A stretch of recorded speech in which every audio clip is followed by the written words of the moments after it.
rise against nation, and kingdom against kingdom. There shall be famines and pestilences and earthquakes, and this gospel of the kingdom shall be preached in all the world, and then shall the end come. Tell us, when will these things be? And what will be the sign of your coming and of the end of the age?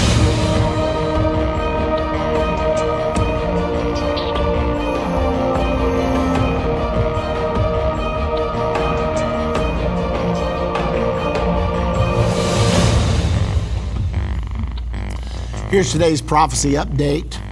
The first year I moved to Dallas 11 years ago, temperatures were 100 degrees or above 39 days in a row. There's not been another summer like that one since. I don't think temperatures reached 100 degrees more than once or twice this last year. Yet people who doubt global warming are called climate deniers. Some equate this with being a Holocaust denier. One college professor proposed making denying global warming a criminal offense. Can you believe it? Donald Trump stated the opinion that global warming was a hoax. A majority of the American people agree with him. What's behind this global warming religion? More than you think, I promise you. We'll talk about it on today's edition of End of the Age. Well, this subject of global warming, it's been so amusing to me. I actually began to dig into it because I was being asked, so what's your opinion? Well, I didn't have an opinion. I didn't know. I was not a scientist. But yet, the people who were promoting this concept of global warming and that the world would cease to exist by 2030 if we didn't take these drastic and draconian measures to stop it. I thought, what is this? Could this be true? Well, then I began to study. I did end up writing an article about it. I put in maybe 60 to 100 hours trying to dig through all of the pros and the cons. And I saw a lot of propaganda there. But I was trying to dig through until I could get down to solid ground where there was a little common sense. And I'll never forget something I found out. I found out that in 1975, Time magazine carried an alarming article on the coming ice age. They said the temperatures were getting cooler and that we actually might have an ice age coming.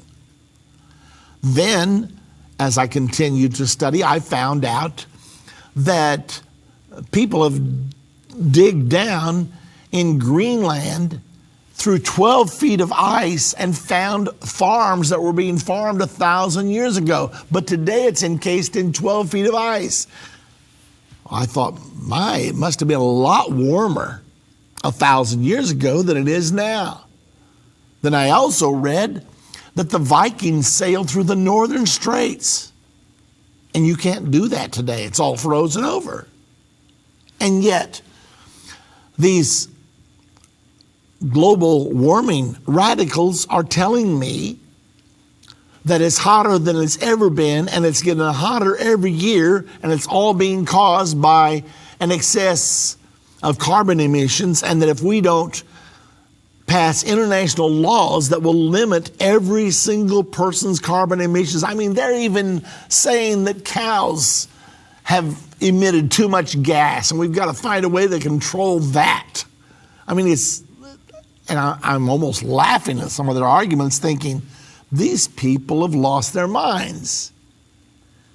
But yet there were people out there that had all kinds of scientific degrees that claimed that this was really going to happen, and that if we didn't save the planet immediately, that it would be too late, that our whole planet would perish. I kept listening to all of this, and my common sense told me, well, look, if they were farming land 1,000 years ago that they can't farm today because it's gotten colder, then it was warmer then than now, and yet the world didn't come to an end back then. I apologize for just having plain old common sense, but that's what happened. Well, then they got ready for the global warming conference in Copenhagen back in 2009. I mean, just a few months after President Obama was elected. And of course, he was going there, and right then he was the political star of the universe. He was having these big rallies in Berlin, and everybody thought he was the savior of the world. So he goes to Copenhagen with the intention of signing a global warming treaty to save the world. And even though Americans had been resistant to it because we didn't believe all the propaganda, yet he was determined to bowl right over the top of everybody and get it done. However, about 3 weeks before the Copenhagen conference, somebody hacked into some of the databases of some of the biggest global warming advocates, some of the scientists that work for the UN climate change department. And they found out they were saying, here we need to hide the decline. And there was evidence in these emails that they were altering records to fit the agenda to make it look like global warming. And then the famous hockey stick by Al Gore was then demonstrated to be false. And then in Al Gore's Inconvenient Truth movie that he produced, he put the two graphs side by side. One was the temperature trend. The other one was the carbon emissions trend. And he placed them in such a way that it looked like when carbon emissions went up, temperatures went up. When carbon emissions went down, temperatures went down. However, I got to study a little closer and found out that the inverse was true. That really the temperatures went up before the carbon emissions went up. He had manipulated the graph to make it say what he wanted it to say. And then he also said that by 2030, the oceans would rise by 18 feet. And he quoted a certain scientist. Someone went straight to the scientist after the Gore speech at the Copenhagen global warming meeting and asked him if that's what he said. He said, no. He said, in the most extreme case, maybe 18 inches, but 18 feet, not a chance. But here you have the ex-vice president of the United States and a man who almost became president making these fictitious claims, and all of my alarm bells were going off.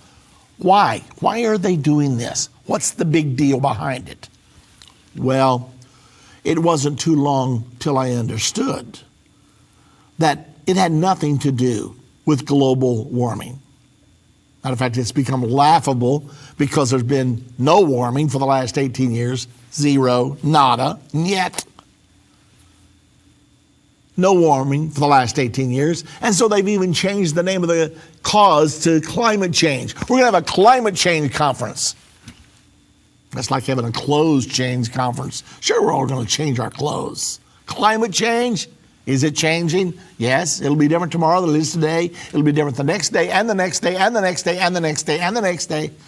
Climate's always changing.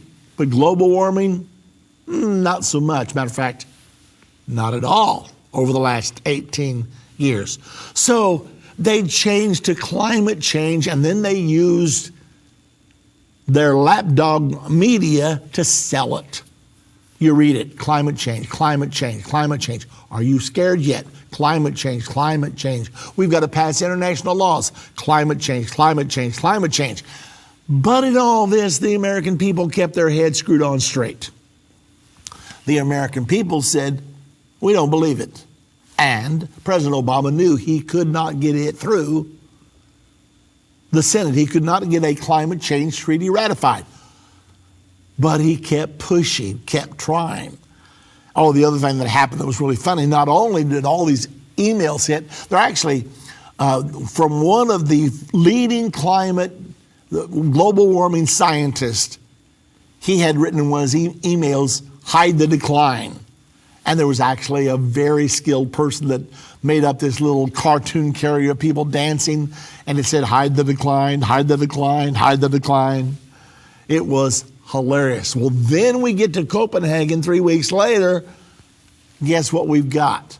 Unprecedented cold weather.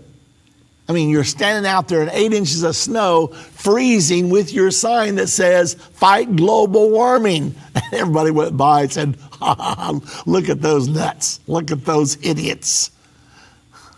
Well, they decided next year they were going to Mexico for their global warming conference, because way down there it's always warm. It'll really be the right climate for our next global warming conference. And what happens?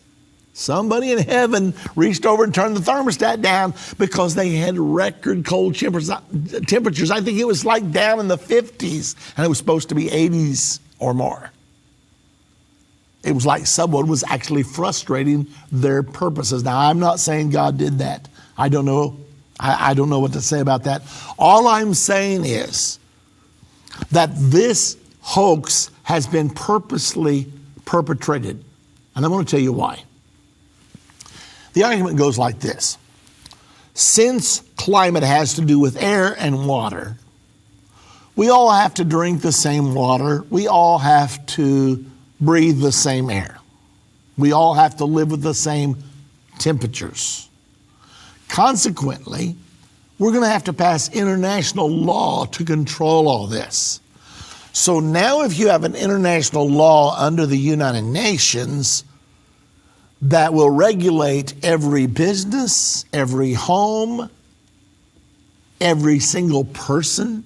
I was driving through St. Louis, Missouri a few years ago, and I saw this big billboard. Have you checked your carbon footprint lately? They actually were pushing this idea that everybody had a carbon footprint, and the whole goal was this. Once you get these quotas on everyone, anyone who exceeds their quota has to purchase carbon credits. You don't think I know what I'm talking about? They're already doing it in Europe. Europe bit this thing hook, line, and sinker. And where does that money go? Well, it goes to third world countries that don't use their carbon credits, so you buy from them. And they're expensive. What does this do? It does this cute little thing called wealth redistribution.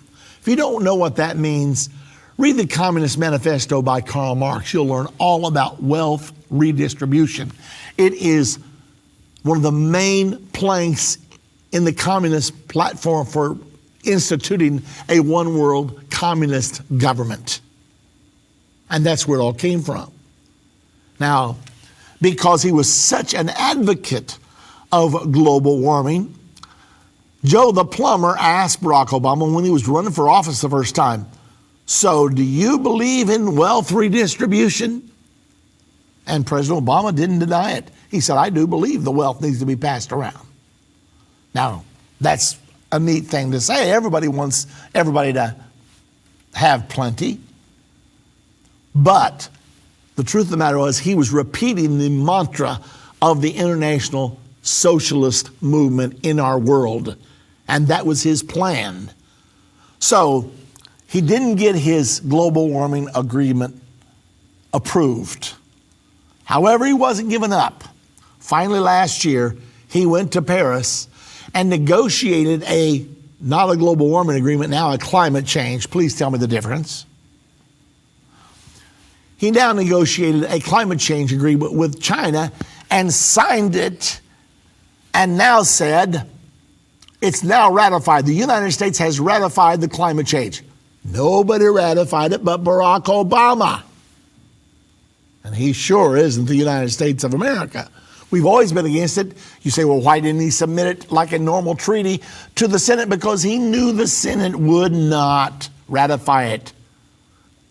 It's all pie in the sky stuff for the purpose of wealth redistribution so that we can bring out a one world government and to institute a structure of international law. That's what this whole deal is all about.